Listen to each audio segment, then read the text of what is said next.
성년주의를 맞이해서 버릴 것과 취할 것, 혹은 바울의 의와 삶의 표대, 이런 말씀을 가지고 오늘 말씀을 드리겠습니다. 고등학교를 졸업하고 대학에 진학하여 한참 공부할 새내기 1학년 때 교양과정부 시절이었습니다. 제가 다니던 학교가 시골에 위치했지만 꽤 유명한 상업계, 실업계 고등학교였는데 생각보다도 진학을 많이 해서 도 국립대학이라고 하는 곳에 그래도 그럭저럭 한 20여 명이 들어가게 되었습니다. 그때 누군가 말하기를 우리 고등학교 때 은사님이던 이정무 선생님이라는 분이 이 도시에 살고 있으니 한번 인사를 가면 어떻겠느냐. 그래서 형편이 되는 저희들 7, 8명이 전화를 드리고 그 댁에 가서 하루 종일 있었던 기억이 납니다.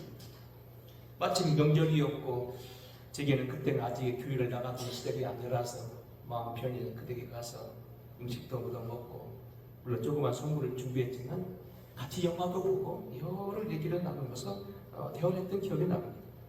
근데 마침 그때 명절을 맞이해서 KBS 텔레비인지 MBC 텔레비인지 특별 방송에 나오는데 그 유명한 영화 노마의 휴일이라고 하는 영화가 나왔습니다. 요즘에도 여러분 단골로 많이 나오는 영화죠. 세계적인 명배우로 죽을 때까지 소녀의 모습을 일찬하던 오드리 헵번이 여주인으로 나오고 또한 메가더 장군 역할을 했던 그리고리 팩, 아주 거룩하게 생긴 분, 그분이 나무주연으로 나오는 그런 영화였습니다. 영국으로 기억되는 한 국가의 미모의 공주가 로마에 공부상 오게 되었는데 밤늦게 수해문을 따돌리고 잠적을 합니다. 그 도중에 길을 잃어버려서 곤경을 당합니다. 호텔이 어디 있는지 전화할 줄도 모르고 이런저런 모르고 그래서 쩔쩔매는데 마침 신문 기자였던 그리고리 팩이 그를 만나게 되었어요. 로마 전체를 다 구경을 시켜주고 그를 아무 이상 없이 편안하게 호텔로 데려가서 다음날 공부를 집행하게 됐다는 그런 영화입니다. 혹시 여러분들이 로마를 보고 싶은데 말만 들었는 영화를 로마를 모르는 사람 그 영화를 보면 로마가 자세히 나옵니다. 아무튼 은사님 댁에서 여러 시간 머물면서 점심을 먹고 다발을 마시고 여러 대화 중에서 우리 은사님 이정무 선생님이 이런 말씀을 하셨습니다. 우리 대학 때에 실존 철학이라고 하는 철학이 유행했는데 그 실존 철학을 연구하고 그대로 사는 사람들은 다 성공했어. 철학이 많이 있지만 실존 철학을 공부하고 그 내용대로 살려고 노력한 사람은 다 성공했어. 마침 제가 교양과정부에서 철학을 배울 때라서 이 실존 철학이라는 말이 잘 알고 있어서 제가 귀가 납득해서 그 뒤로 저도 자세히 실존 철학을 공부했던 그런 기억이 납니다. 실존 철학 혹은 실존주의 철학이라고 하는 말은 인류가 20세기에 들어서면서 연 인류를 파멸에 이르렀던 두 차례 전쟁, 제1차 세계대전, 제2차 세계대전을 겪어가면서 실제로 인간의 모습을 바로 보게 된 모습이었습니다. 실존주의 철학은 이전에 있는 계몽주의 신앙이나 합리주의, 낭만주의, 공리주의, 그 다음에 스토아파의 견인학파 이런 유들은 이런 얘기했어요. 인간이 왜 불행하냐? 교육이 없어서 그랬다는 거예요. 인간의 불행이나 인간이 찾아왔던 많은 소현상이 사실은 무식하기 때문에 그렇고 무지하기 때문에 그렇고 거기서 비롯된 뭐는 가난, 과학이 발달하지 못해서 문명이 미개에서 오는 것이다. 그래서 우리가 인간이 행복해지려면 많이 공부하고 대학을 들어가고 경제발전이나 과학발전, 의학발전이 세게 되면 사람이 오래 살고 새로워질 수 있다. 행복할 것이다. 그렇게 말했던 거예요. 거듭 말하지만 인간은 그 당시에 실존 철학이 생기기 전에 인간의 모습은 왜 불행하냐, 왜 못 사느냐, 못 배워서 그렇다. 과학이 발달하지 않아서 그렇다. 사람이 몰라서 그렇다. 그렇다면 구태여 신은 필요 없는 것이다. 우리가 많이 공부하고 많이 배우고 많이 익히고 과학이 발전하면 신은 필요 없는 거다. 우리끼리 살 수 있는 거다. 근데 보세요. 과연 그러냐는 거예요. 19세기를 넘어서서 20세기 들어서면서 인간 과학은 고도로 발전합니다. 전기가 발명되고 기차와 자동차가 발명되고 또 노를 젓는 배를 뛰어넘어서 이제는 증기기관을 이용한 풀톤의 배를 비롯해서 증기기를 이용한 배들이 강을 오르내리고 또 급기야 다이아마트가 발달되어서요 어떻게 됩니까? 산들을 뚫고 바다를 건너고 또 강을 가로질러 다리를 놓고 탱크를 만들고 대학에 수십 군데 전 세계 서게 되고 가전제품을 발달해서 오늘 우리가 편하게 살게 되었는데 공장에서 굴뚝에서 검은 연기를 품어내면서 막 만들어냈는데 사실 그렇다는 얘기입니다.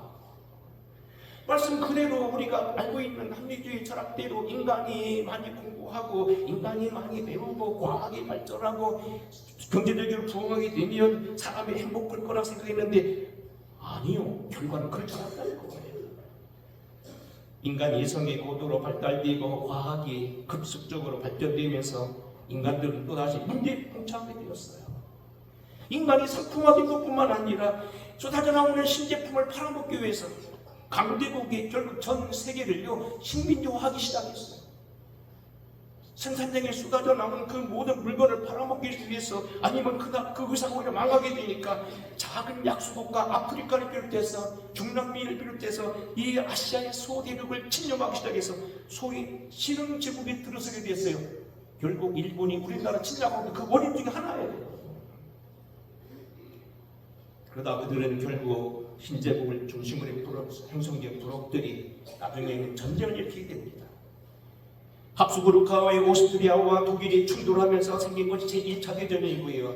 그 종전된 지 채 20년이 돼야 되지 않은 1939년 또다시 신흥제국 나치가 결국 무솔리니와 일본의 도토리와 함께 군국주의 동맹국가를 형성하더니 영국, 프랑스, 스페인, 나중에는 미국을 포함한 연합국과 함께 전쟁을 일으킨 것이 제2차 세계대전인데 불과 20년 사이에 든 두 전쟁은요 말로 비교할 수 없는 큰 피해를 일어나고 온 세계가 다 불바다가 되는 거예요. 과학이 발달되고 공부를 많이 하면 사람이 행복해진 게 아니라 사람이 더 불행해졌어요. 인간이 행복해지기 위해서 우리 잘 살기 위해서는 많이 배우고 의학이 발전되면 그럴 줄 알았는데 스포츠가 발전되고 뭐가 분명히 발전되고 살기 편해지면 좋을 줄 알았는데 아니더라는 겁니다. 인간이 주장하다 너덜너덜 휴식적이 됐다는 겁니다. 그래서 인간 그때 생각에 인간은 과연 요즘 말은 성선설 성악설 문제가 아니고 도대체 인간이 뭐냐? 행복해지기 위해서는 과학이 발전할 것이 아니고 철학이 발전할 것이 아니고 대학을 많이 세울 게 아니고 가장 중요한 건 뭐냐면 인간 본연의 사명을 되찾고 잃어버린 나를 다시 되찾는 것 인간의 본래 모습으로 돌아간다는 거예요. 결국 실존주의 철학은 물론 이것은 뭐 유신론적 실존론, 무신론적 실존론으로 바뀌게 됩니다. 아무튼 큰 대가는 뭡니까? 첫째는 인간의 비참한 현실을 바로 봐야 된다는 겁니다. 인간이 결국 그렇게 잘난 것이 아니라는 겁니다. 행복한 것이 아니라는 겁니다. 지금 아침에도 제가 이게 강단에 올라와서 밤바닥으로 한 번씩 올라오긴 옵니다만 오늘 딱 보니까 꽃이 좀 이상해서 밖에 이런 걸 꽃이 화려하게 보이죠. 제가 한 달 이상 가잖아요. 제가 작년 제가 키운 거거든요. 처음 대북을 처음 피워봤는데 이게 오히려 삐뚤삐뚤진 걸 더 멋있게 됐어요. 근데 보니까 진딧물이 토닥토닥 붙었어요. 깜짝 놀랐어요. 지금 약을 뿌려야 되는데 지금은 안 되고 예배 후에 마치려고 마치다 뿌리려고 그래요. 보세요. 화려하게 보이지만 진딧물이 자주 뻗어 지금 죽기 전이에요. 인간이 뭐냐? 인간은 지금 현재 아름다운 모습, 행복한 모습이 아니라 경주에 있는 모습, 자기를 잃어버리는 모습, 본래 창조된 하나님의 형상을 잃어버린 모습이었다는 겁니다. 그러면 둘째는 어떻게 되냐? 그 실존을 찾기 위해서 자기를 먼저 찾아야 된다는 거예요. 과거에 있었던 모습, 그러한 허영을 버리고 겉모습을 버리고 본래적인 모습을 인정해서 처절한 우리의 모습을 되새겨가면서 스스로 잘 반성하면서 하나님 앞에 바로 서는 것, 유신론적 실존주의, 그리고 인간 앞에서 벌거벗음까지 드러나면서 자기를 돌이키는 것, 무신론 실존주의. 어쨌든 인간의 본래적인 모습으로 돌아가야 된다는 거예요. 잘못된 교리와 잘못된 사상을 버리고 본래 인간의 모습으로 가야 된다는 거예요. 오늘 여러분에게 어려운 지금 대학 강의를 하는 게 아니고요. 이제 본문으로 돌아옵니다. 이 본문이 돌아오게 되면 사도 바울이 주장하는 것은 뭐냐면 바로 이러한 인간의 모습을 바로 알고 또한 그 인간의 부르심의 모습을 바로 깨닫는 것이 우리의 기독교 안에서의 가장 큰 의미라는 거예요. 우리는 끊임없이 사도 바울이 주장하는 모든 성경은 의라고 하는 단어가 많이 나옵니다. 다시 우리가 성경을 바로 해석하기 위해서 의라는 것을 바로 발견해야 되고, 이 의가 가진 기독교의 핵심입니다. 기독교의 가장 교리를 사랑이라고도 표현할 수 있고, 은혜와 평강이라고도 표현할 수 있고, 또 어떻게 보면 여러 가지 다른 말로 십자가라고 표현할 수 있습니다만, 또 다른 법적인 용어는 뭐냐면 의라고 하는 단어예요. 이 의라고 하는 말은 뭐냐면, 본래 성경에 기록되어 있는 헬라어는 디카이오시네인데, 이것은 법적 용어입니다. 명분, 그리고 그에 합당한 불이익을 당하지 않는 떳떳한 명분, 떳떳함을 말하는 겁니다. 그러면 오늘 우리가 인생에서 살고 있는 이러한 본격적인 의, 인간의 의는 뭐냐? 사도 바울은 그 의가 뭐냐? 내게 있는 것이 아니라는 것. 아까 말한 대로 우리의 모습이 있는 거 아니라는 것. 내가 잘 살고 많이 공부하고 내가 많은 것을 얻으면 내가 많은 걸 취하고 행복한 것이 아니라는 것. 그것은 오직 예수 안에 있다는 거예요. 오늘 본 말씀은 다 읽지 못했습니다. 구절 이렇게 말합니다. 내가 의는 그 안에서 발견되려 함이니 내가 가진 의는 율법에서 난 것이 아니요 오직 그리스도를 믿음으로 말미암은 것이니 곧 믿음으로 하나님께로부터 난 의라 했어요. 내가 가진 의는 율법으로 나는 것 아니고 믿음으로 말미암은 것이니 믿음으로부터 하나님께 난 의다. 또 하나 말하면 10절 같이 읽겠습니다. 10절 시작. 내가 그리스도와 그 부활의 권능과 그 고난의 참념을 알고자 그의 죽으심을 본받아 어떻게 해서든지 죽은 자 가운데서 부활이 이르려 합니다.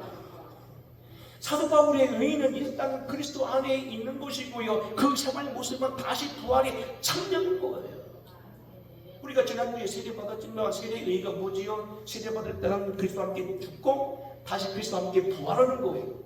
내가 일단 버리고 다시 치워야 된다는 거예요. 일단 우리는 버려야 된다는 거예요.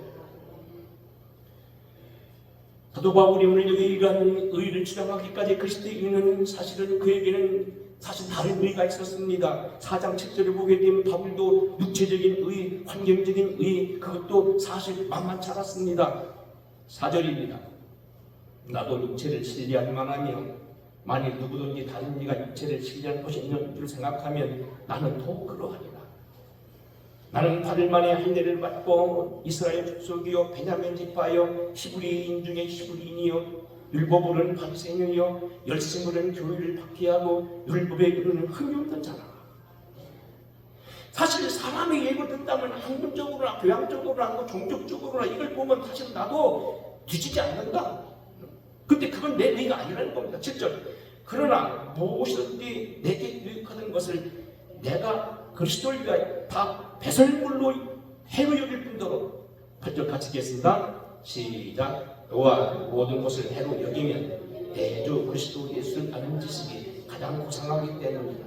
내가 그를 위하여 모든 것을 잃어버리고 배설물로 여기면 그리스도를 얻고 했어요. 내가 모든 것을 오히려 이런 모든 것들이 개인적인 것, 인간적인 것, 허물적인 것, 그 사실은 그것은 오히려 내게 해결되는데 오히려 그것보다는 그것을 모든 걸 배설물로 여긴다. 배설물이 뭐예요?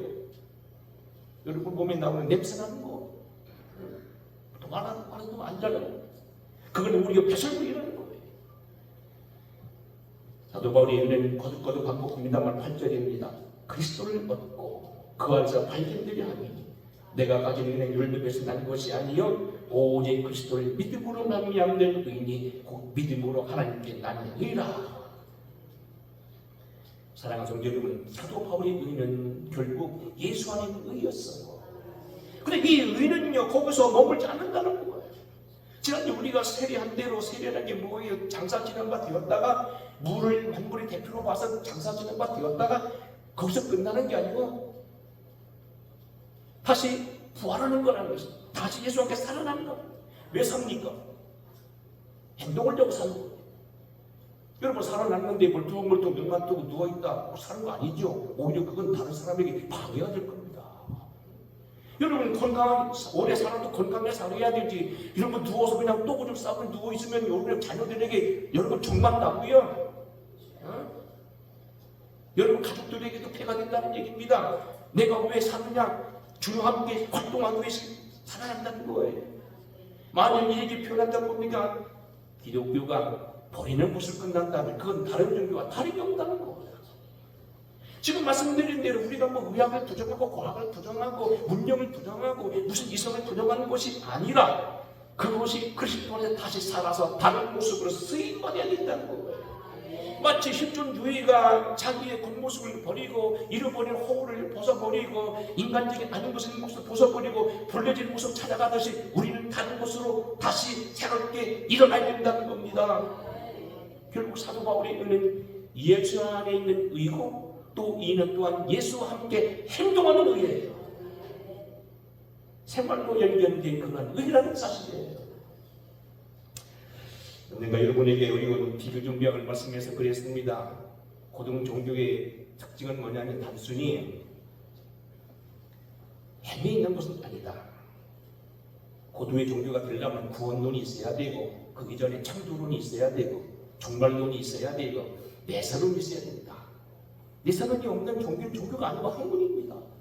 그래서 우리가 알다시피 유교 같은 걸 엄밀히 봐서 그것은 종교가 아니고 한 학문에 치우친 거고 오늘날 우리가 믿고 있는 유교의 모습은 다른 뭐 노장사상이라든지 다른 것에 얼굴을 매든 그런 조작된 것보다 어떤 하나의 변화된 모습이지 토착화된 모습이지 사실 본래 모습은 아니라는 겁니다.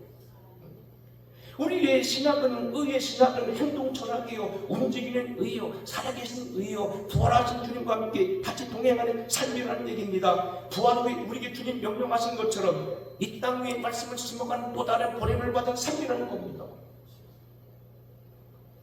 우리가 오늘 여기 연말을 맞이해서 정리해 보겠습니다. 그러면 사도 바울이 말씀하고 있는 의는 그리스도 안에 의라고 한다면 이 의는 생활로 연결된 의였는데 그 생활로 나타나는 삶의 지혜, 특별히 생활에 대한 지혜를 통하여 몇 가지 보겠습니다.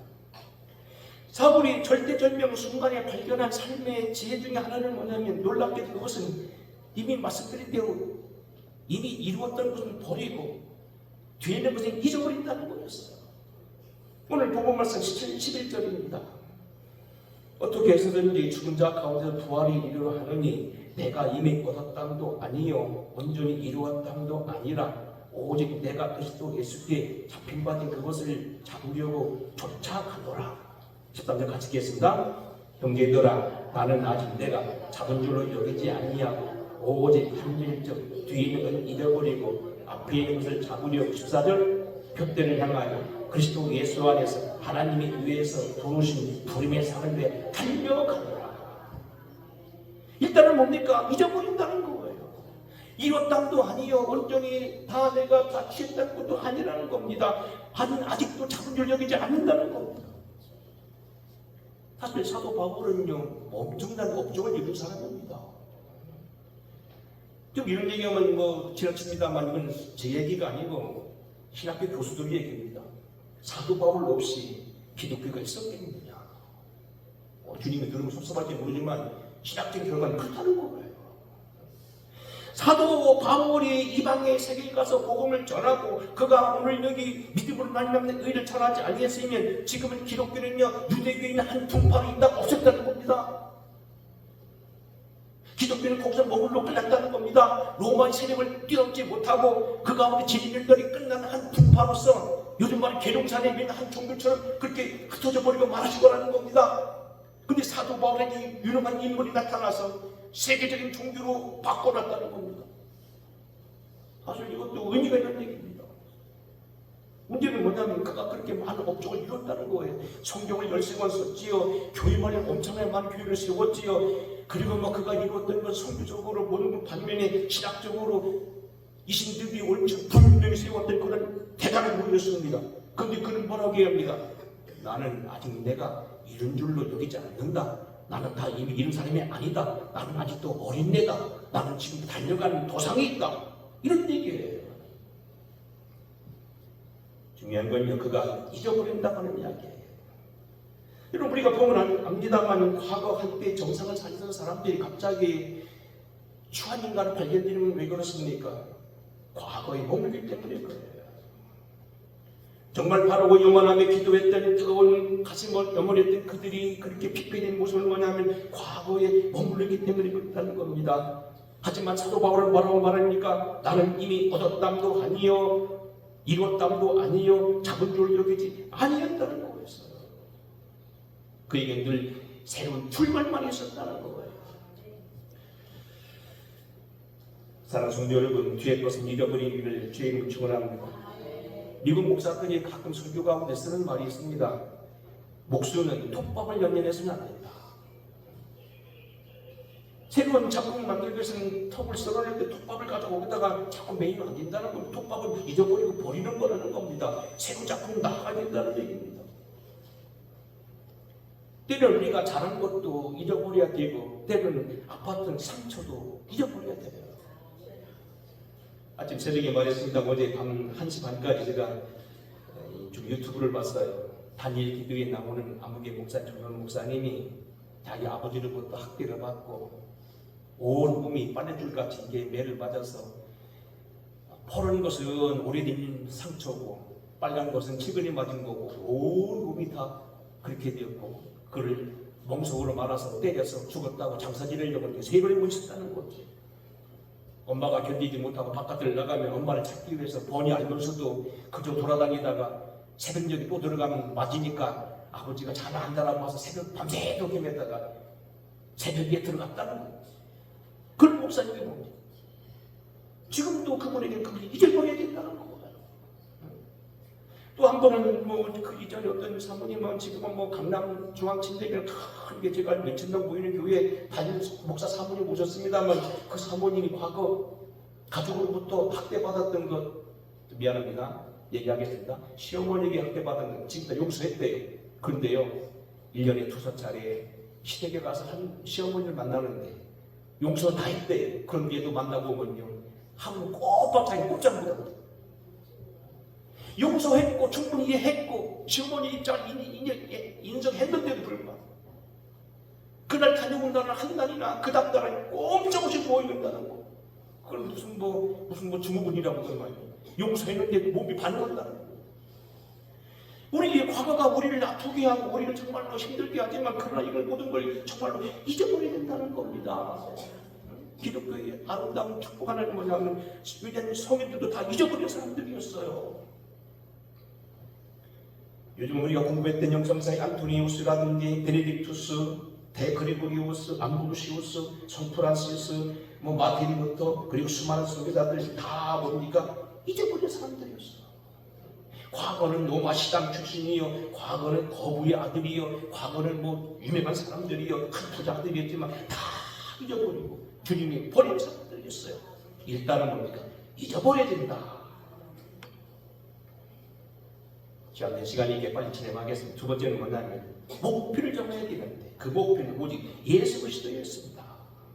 자, 오늘 말씀 한번 다시 한번 읽어볼게요. 14절입니다. 13절부터 읽어보겠습니다. 13절 시작. 동제들아 나는 아직 내가 잡은 줄로 여기지 아니하고 오직 한밀적 뒤에 있는 걸 잊어버리고 앞에 있는 걸 잡으려고 14절 표대를 향하여 그리스도 예수 안에서 하나님의 의해서 부르신 부름의 상을 위하여 달려가노라. 사도 바울이 은인 그리스도 안에 있는 의라고 이미 말씀드렸죠. 자기 어떤 조건, 유대인, 히브리인, 왕족 출신 베냐민 족속, 교회를 위해 핍박하고 모든 것 그거 다 아니다. 예수 그리스도 안에 있는데 그 의는 또다른 뭡니까? 생활의 의로 나타나야 되는데 생활의 방식, 생활 습관이 뭐냐면 그것도 예수라는 겁니다. 우리가 여러분 그리스도 안에서 아까도 반복된 얘기를 했습니다만 이 얘기를 다시 말씀합니다. 우리가 버리는 걸로 끝난다면 기독교는 다른 종교와 별반 다를 게 없다는 겁니다. 하지만 버린 다음에 또 뭡니까? 우리 부활했다는 거예요. 죽음 앞에서 우리는 장사 진행과 되고 다시 살아나서 이제는 새로운 삶을 산다는 거예요. 아침에도 이것 좀 좋은 일인지 모르겠습니다. 한 성도님이 전화하셨어요. 목사님, 제가 차 운전 중이라서 이게 표로는 잘 안 들려서 제가 반복에 물었는데 당신이 좀 쌀이 생겼는데 우리 교육들에게 밥 얻어먹을 게 막 지금 그런 말을 안고 내가 이제 헌을 얘기해요. 쌀을 이게 나오는 쌀이 있는데 어디다 갖다 놓으면 좋겠어. 내가 그랬어요. 장거 크신 큰 곳이다. 어쨌든 대단하다. 내가 세례받아서 뭔가 교회를 위해서 일하겠다는 거예요. 그렇잖아요? 안 그런가요? 그거 아무것도 아니지만 뭐 며칠이면 사는 걸로 사는 걸로 알고 있습니다만 어쨌든 그래도 나는 뭔가 주님 위해서 일하겠습니다. 세례받는 걸 끝나고 주님을 끝나는 게 아니고 다시 주님 앞에서 활동하겠다는 거예요. 뒤에 것을 잊어버리지 이제는 뭡니까? 앞을 향해 달려가겠다는 거예요. 예수께서 말씀하신 대로 누가복음 9장 62절 손에 쟁기를 잡고 뒤를 돌아보는 자는 하나님의 날에 합당치 아니하다. 뒤돌아보지 않고 앞을 보겠다는 거예요. 여러분 우리가 주님이 부활하신 이후에 오늘 장면을 보시면 여러분 유명한 장면이 있지요. 요한복음 20장 19절 이야기입니다. 이날 곧 안식 곧 첫날 저녁 때에 제자들이 유대인들을 두려워하여 모인 곳에 문들을 닫았더니 예수께서 오사 가운데 서서 닫힌 문을 들어오신 거예요. 너에게 평강이 있을지어다. 이 말씀을 하시고 손과 옆구리를 보이시니 제자들이 주를 보고 기뻐하더라. 예수께서 또 이르시되 너에게 평강이 있을지어다. 나를 보내 아버지께서 나를 보내신 것까지 나도 너희를 보내노라. 이 말씀을 하시고 그들을 향하여 숨을 내쉬며 감사하되 성령을 받더라. 네 죄는 네 그대로 두면 그대로 있으려니와 사하면 사해질 것이다. 유명한 기적이죠. 저희 주님께서 부활 이후에 주님께서 우리 주신 네 가지 평강이 있을지어다. 두 번 말씀 평강 피스. 또 우리 용서할 때 손과 입구를 보신다가 내가 널 위해 죽었어. 너를 위해서 십자가 받았고 옆구리 창자고 받았고 발에는 발목에 십자가 있고 내가 널 용서한 거야. 내가 너를 보낸다. 목적 퍼포스. 그리고 거기서 머물지 않냐. 이 모든 걸 감당하기 위해서 성령을 주셨다. 그래서 성령을 받은 사람이 사하면 사해지고 그대로 있는다. 사람을 사할 수 있는 하나님만 할 수 있는 권세를 성령 받은 사람이 두었다는 거예요. 파워. 그래서 피스, 파드, 퍼포스, 또 하나는 파워. 인간이 주는 네 가지. 이걸 엑스플로 교재에도 나오는데 빌리는 박사 왔을 때 김준근 학장님이 대학생들을 모아놓고 만든 교재 속에 나오는 거 보면 인간이 예수께 주시는 네 가지 바로 지금 평강, 용서, 목적, 인생 목적. 네 번째는 파워. 바로 부활에 있는 거예요. 여러분 오늘 우리는요 정말로 중요한 건 뭐냐면 생을 사는 지혜를 우리가 가지고 주님 안에 있는 것을 따라가는 거예요. 사실 바울은요 모자란 것이 많았어요. 당시 환경으로 봐도 그 당시는 뭐 그렇게 세계적인 전투할 수 있는 처지도 아니었어요. 당시는 뭐 비행기도 자동차도 뭐 운동수단이 이렇게 많지 않았던 시대고요. 더구나 당시는 뭐 제대로 긴 뭐 마차도 없었을 거예요. 버스가 있었겠어요. 그랬는데 효과적인 이런 뭐 컴퓨터 저는 설부 가끔가 내달 시간에 하려면 컴퓨터 들어내면 초청 나옵니다. 컴퓨터가 어디 있었어요? 모니터가 어디 있었어요? 다 일일이 써야 돼요. 뭐 그럼에도 불구하고 또한 그분에게는 신분적으로 모자란 것이었어요. 놀랍게도 사도 바울은 12사도가 아니었어요. 더 놀라운 것은 예수를 본 적이 없어요. 성서학자들은 분명히 얘기하기를 사도 바울 생전에 주님을 본 적이 없어요. 120분도 70분도 아니에요. 더구나 그는 가정적으로 특별히 신앙적으로도 요즘 말하는 목사의 아들이나 장로 아들이나 집사 아들도 아니요. 혼자 예수 믿는 사람이요. 물론 뭐 유대인이긴 했지만 미남도 아니고 제일 중요한 건 그가 언변이 없었다는 거. 저도 일생 동안 이 말 때문에 많이 고민했던 사람인데 사실 사도 바울을 통했으니까. 사도 바울이나 모세 언변이 없었던 사람이지요. 그래서 저는 고린도후서에 말합니다. 내가 비록 말에는 부족하나 지식에는 그렇지 아니야. 고린도 사람들이 계속 공격하고 계속 바울에게 덤비는 이유가 뭐냐면 언변이 부족했다는 거예요. 그럼에도 불구하고 그는 어떻게 하면 이 모든 걸 이루었어요. 유명한 제가 한번 얘기했습니다. 다시 말씀드립니다. 우리나라 지금 여기 와 계신 경희 튼튼 우리 원장님도 스카이 대학 유명한 우리나라 3개 대학 중 하나라고 추대신데 그중 대학 하나 했던 그 연세대학교 학장님이셨던데 그 김한태 박사라는 분이 계세요. 연세대학교 신과대학 학장을 지내시고 이분이 이제 미국에서 유학하셔 돌아가지고 뭐 서울 감신에도 연관되고 했던 그런 분인데 그분이 번역한 책에 보게 되면 에릭 프랭크라는 분이 쓴 책이 있어요. 철학적 이해와 종교적 진리라는 책이 있어요. 철학이 결국 진리로 종교적으로 이해가 된다는 건데, 이건 당시 케임브리지 대학, 오늘 미국의 케임브리지 된 하버드거든요. 하버드 대학 교수인 에릭 프랭크라는 사람이 그게 모교했던 브라이언 모어 대학에서 1928년 2월달 6주간에 걸쳐서 특강을 책으로 낸 거예요. 근데 그 중에 마지막 편 하나가 바로 오늘 본문입니다. 저희가 신학교당 입학한 이것을 이 책을 읽고서 리포트를 내라보더라고요. 근데 지금도 기억나요. 사도 바울이 아까 말한 대로 초음속 비행기를 타고 다니는 그 거리를 다녀갈 정도와 60년의 병을 가지고 있었고, 언변도 부족하고, 돈도 없었고, 사도도 아니고, 그 다음에 12사도도 아니고, 그 다음에 예수를 본 적도 없고, 60문도도 70문도도 120문도도 아닌 그 사람이 어떻게 그렇게 큰일 했느냐? 본문이라는 거예요. 뒤에 있는 건 잊어버렸고, 앞을 향해 달려간다는 거예요. 거기다가 덧붙이면 뭡니까? 성령의 능력을 힘입었다는 거지. 다시 말씀하면 그는 바울의 25시. 모든 사람들은 24시간 살자고 이 사람은 25시를 살고 시간을 초월한 삶을 살았는데 그 초월의 삶의 이유가 뭐냐? 본문이라는 거예요. 잡은 줄로 여기지 아니하고 예수 안에 있는 걸 잡으려 쫓아갔다. 보세요.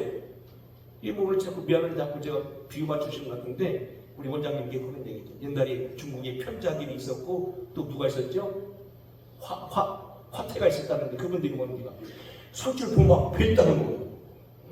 요즘에 MRI 촬영, MRA 촬영, 무슨 엑스레이 찍고 옛날에는 다 진맥하고 해주는데 모질이 많은 그때는 그분이 딱 보면요 속에 다 보여가지고요 그것도 수술해가지고요 편작과 화태가 동양 최고의 명이잖아요. 근데 사실 그렇잖아요. 성령의 역사, 기적적인 역사 일어난다는 거. 같은 집을 넣고 같은 일을 해도 기도하면 더 능력이 나타날 수 있다는 거. 그러면 그 사람이 25시 쓰는 거 아니라는 거. 사람이 깨지고 밀려올 거라는 거. 오늘 우리가 이 사도 바울이 결국 신학적으로 25시를 살게 된 것은 뭐냐면 오늘 본문 말씀인데, 우리가 믿음 안에서 무장하고 믿음으로 살고 예수 그리스도의 부름을 사랑에 달려가게 되면 주님이 그를 쓰신다는 거예요.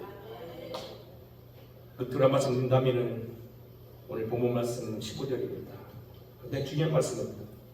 그러므로 누구든지 우리 온전히 이룬 자들은 이렇게 생각할지니 만일 어떤 일에 너희가 달리 생각하면 하나님이 이것도 너희에게 나타나시리라. 16절 다시 한번 읽겠습니다. 시작. 오직 우리가 어디까지 이르렀던지 그대로 행할 것이다.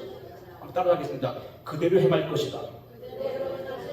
네가 부자로 부름받았느냐? 부자로 일하는 겁니다. 내가 가난하게 살았느냐? 가난한 대로 나름대로 열심히 일하는 겁니다.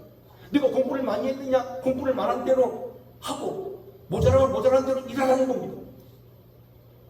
네가 나이가 많이 먹었느냐? 많이 먹은 대로 일하고, 적게 먹었느냐? 적게 먹은 대로 일하고, 네가 운동권이냐? 운동권 때는 일하고, 네가 보수주의냐? 보수주의 나름대로 일하는 겁니다. 네가 대통령을 부름받았느냐? 국회를 부름받았느냐? 군수를 부름받았느냐? 학자를 부름받았느냐? 이러고니 산업 일꾼의 전사로서 삽을 잡고 있느냐? 그대로 만드는 겁니다.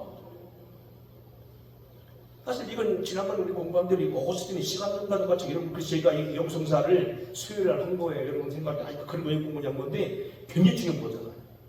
오거스틴이 시간론을 뭐라고 얘기했다고요? 제일 중요한 건 현재라고 했어요. 인간에게는 시간은 현재만 존재하는데 지나간 과거는 지나간 현재고 다가올 미래는 우리가 살아가야 될 현재라는 거예요. 이게 무슨 얘기냐? 아까 어떤 목사님이 아버님보다 그렇게 매를 맞고 어떤 큰 교회 사모님이 옛날 시어머니보다 그렇게 미움을 받고 막 칼로 찌짐을 맞으려고 하고 고생을 해도 지금도 만나면 용서했는데 불구하고 막 그 스트레스가 와가지고 한 달 동안 하루 동안 꼼짝 못해 누워있다 하는데 지나갈 과거가 그러더라고. 열심히 살면 묻혀진다는 거. 거꾸로 미래를 이제 도대체 어떻게 살 것이냐? 나라가 혼탁스럽고 일고 문제가 많으면요 어떻게 살아 걱정을 못하는 겁니다. 오늘 내가 최선으로 살아간 미래는 하나님이 알아서 책임져 주신다. 하늘의 은결이 어때요? 아빠 엄마하고 소리가 좀 틀리지?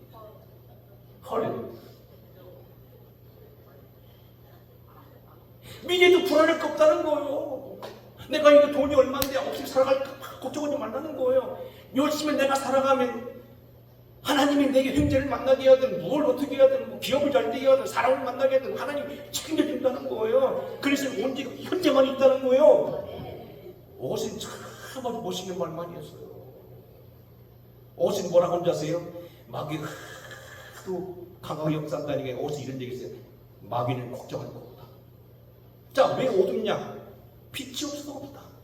빛을 딱 불 켜면 밝아지는 것처럼 마귀는 예수가 내 안에 들어오면 다 없어진다. 할렐루야. 어제 참 묘해요. 그래서 우리가 옛날 성자들 연구하는 거, 영성사 원래 공부하는 거예요. 보세요. 현재가 중요하다는 거.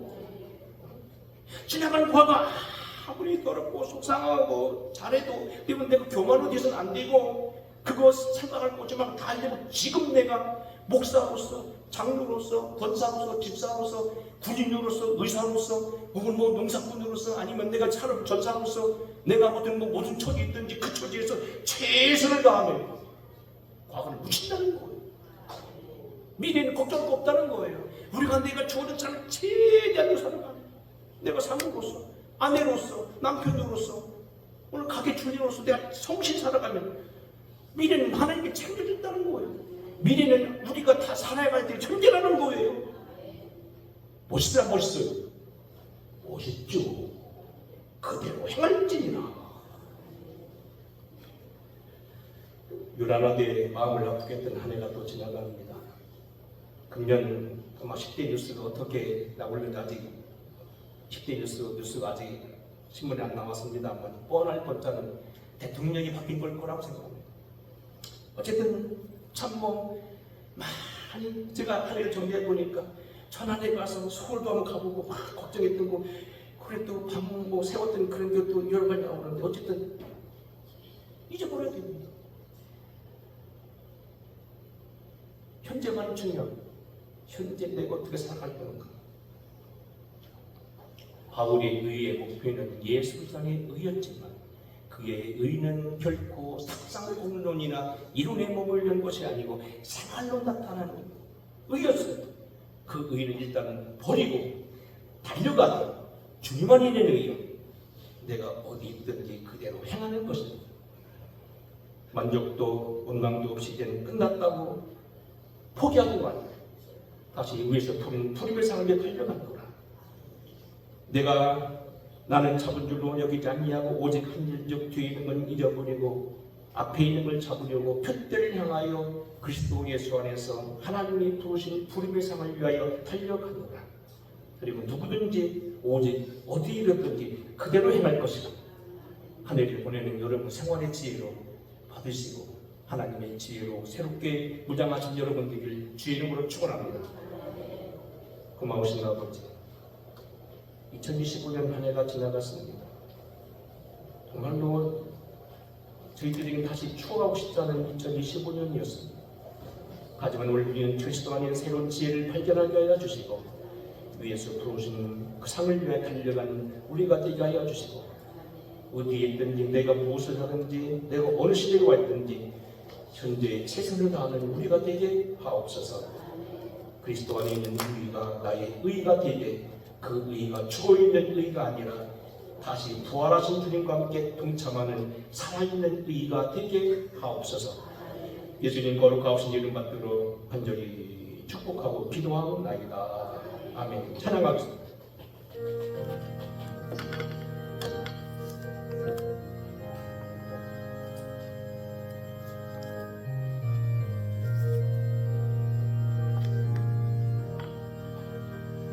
우리가 지금 나그네 되어 화려한 천국에 모자나가 이 세상 있을 주 예수 위하여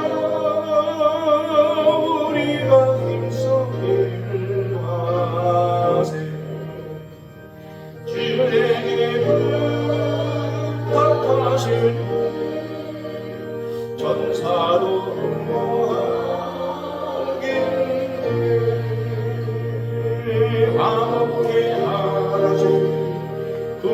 주의 말씀을 온 세상 널리 전하세. 주 예수 말씀이 온 세상 만물 흉악한 죄에서 떠나라 하시니 이 말씀 듣고서 새 생명 얻으라. 이 기쁜 소식 전하세. 진리에게 부탁하시니 천사도 흥하겠네. 감옥에 하라 주신 구주의 말씀 온 세상을